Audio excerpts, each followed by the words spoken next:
November 30 marks the annual commemoration of Yom HaPlitim, a day dedicated to remembering the exile of Jews from Arab countries and Iran. Good morning, Jacqueline. Good morning. Thank you so much for being here with me today. You were born and raised in Tehran, in Iran, in a Jewish family.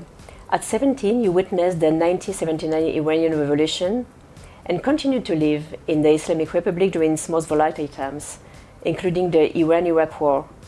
In your memoir, From Miniskirt to Hijab, a girl in revolutionary Iran, you recount your privileged childhood in pre-revolutionary Iran, and you gradually became aware of the paradoxes in your life and the community.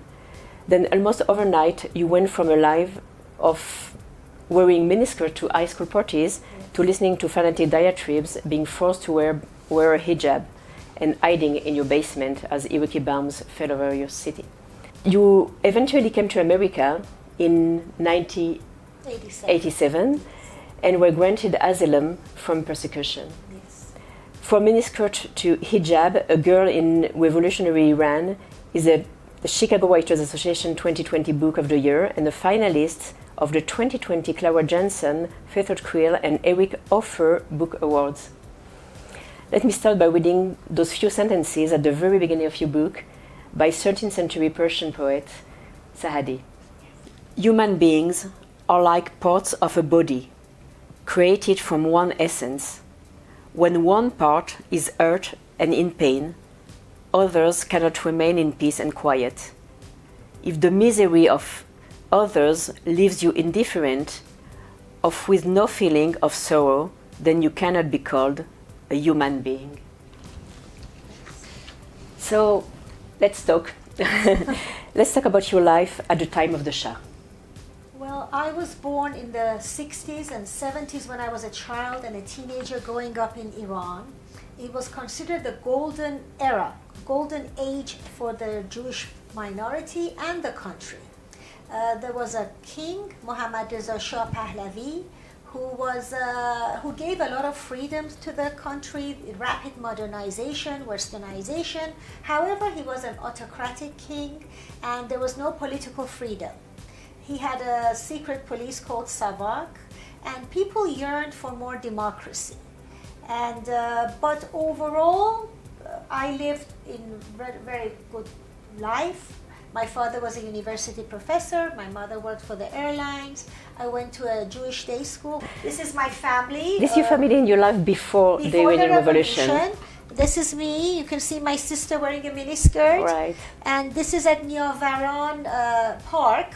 Behind it is Niavaran Palace, where the king was one of his palaces. And this is where New Year's Eve of 1978, President Jimmy Carter was a guest of the Shah. He gave a toast to the Shah that Iran was an island of stability in the turbulent Middle East.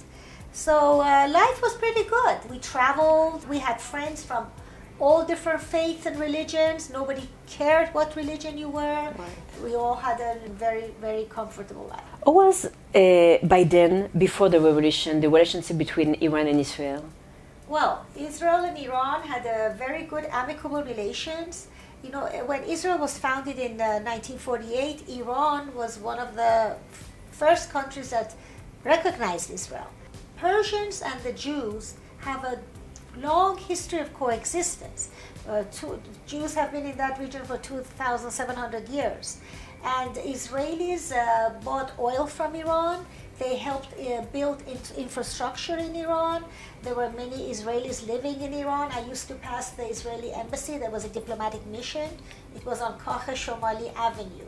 And when I walked past it, I used to pass the Israeli day school before I got to my school. Yeah, amazing. We had many friends, and they lived very nicely. And along with Israelis, there were also many Americans and Europeans living in Iran. Mm-hmm. But the relations were very good with Israel. There were direct flights from Tehran to Tel Aviv, vice versa.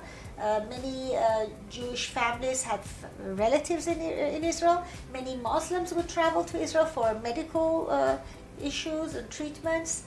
Life was good. Nobody even bothered to think otherwise. After the revolution, how did the society change that quickly? The revolution happened very fast. When Ayatollah Khomeini spoke about his opposition, he promised the people a utopia that was going to come. And people, as I mentioned, although the Shah had given so many freedoms and economy was very strong, life was good for many people, getting rid of the Shah is one thing, but what came after was what they did not expect. Ayatollah Khomeini had promised that he would go back to the seminary. He was 76 years old. He said, I'm an old man. But everything changed, of course, once he returned to Iran. He took over all power. He became the supreme leader.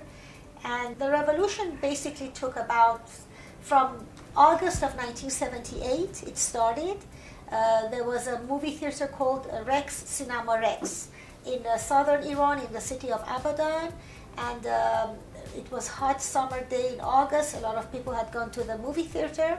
You know, it had air conditioning, popular movie. And the movie theater was set ablaze. Over 400 people burned to death. They died. And they blamed it on the Shah. And then in Tehran, at Jaleh Square, there was the rumors that a massacre happened of up to 5,000 people had died. Again, we don't know the correct number. But that sparked the revolution. This is the time when a lot of foreigners were evacuating. Anybody related to the Shah's regime was evacuating and leaving. Religious minorities felt threatened, especially the Jews, because this is the time that animosity towards America and Israel became evident. America was called the Great Satan. Yeah. Israel was the Zionist, evil Zionist regime. And the Jews were in a perilous situation. What did life change for the Jewish community and for you as a Jewish woman? Very fast, because the line between Zionism was a criminal offense and criminalized, but Judaism was accepted as a religion. The Jews had to keep a low profile.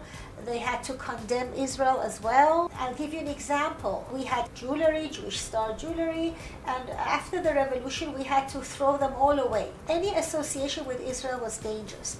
There is a very impressive picture also from your book. Yes. This is you, right? That's me. Yes. Yeah. That's. Can you tell me a little bit more about your first encounter with the morality police? Yeah, when Khomeini came back to Iran, he gave a decree that women in Iran who had been for a few decades had been wearing, Western clothing and very modern, had to wear the hijab. And it first started with women in the workforce. Hijab meant that only the roundness of the face and the hands up to the wrist could be shown in loose, dark clothing. And women gradually, not only they had to wear hijab, their rights, many of their rights that they had gained under the Shah's regime were taken away. For example, we had women singers, celebrities, women judges. Women cannot be judges in Iran anymore. Women cannot sing or dance solo, cannot ride a bike in public, cannot dance. It just goes on and on. So I too, as a Jewish woman, had to wear the hijab. It does not matter what religion or ethnicity you are. Even if you're a foreigner traveling to Iran, it's the law. I was once very, very close to being arrested.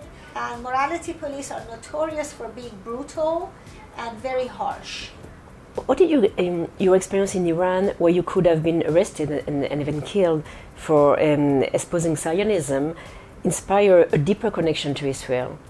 Israel has always been my spiritual and ancestral home, and the propaganda of the regime could not influence me. I knew who I was.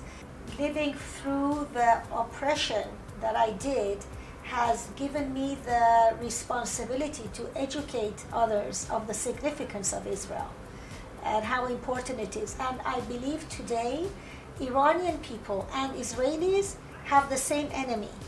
And many Iranians are pro-Israel because they know what radical Islam means. Iran is ruled by an authoritarian leadership that wants to implement strict Islamic principles like the mandatory hijab and ban of Western culture, while the population is a progressive population that assert their desire for freedom, dignity, and a better future, mainly the women and the youth. 60% of Iran are very young. Now with the advent of social media and internet, they know what's going on in the world, and they don't buy into the regime's propaganda. Yeah. Jacqueline, could you say a few words about the circumstances of your exile? How did you leave Iran and your first few years in America? Many people ask me, why did I stay in Iran 8 years during the most fundamental decade of the Islamic regime, when the Iran-Iraq war was happening? But there was an unwritten law at that time, not today, but at that time, that they would not allow Jewish families to live together. I was married at the time, I had 2 little children, and my husband had a passport, he could leave, but they would not give me a passport, although I was never political. So that's how I was forced to stay. And there's a long story how we left, which I wrote in the book.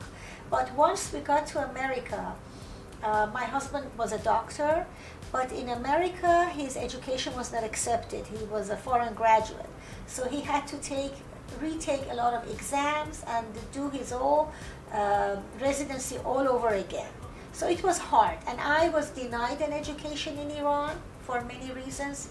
I'm sorry to interrupt you. You left without anything, right? You left had to with leave 2 everything. Suitcases. We had a beautiful home, we had a lovely house. We locked the door in the middle of the night, held our children's hands with 2 suitcases, and never went back. Yeah. I don't want to say sacrifice, but we went through a lot to start a whole new life all over again. But America is the land of opportunity, and it's now my homeland. Although Iran is always a part of me, Israel is always a part of me, now America is a part of me. If Iran is stable, the Middle East will have peace. You know, Iran has its proxy wars and funds many of the terrorist groups. Yeah. So hopefully we will see a better future for everyone. Right. It's an amazing people, very courageous. Right. Thank you. Thank you so much, Jacqueline. Well, thank you for your testimony, and thank you for this amazing book. Thank you for having me. Thank you so much. Thank you.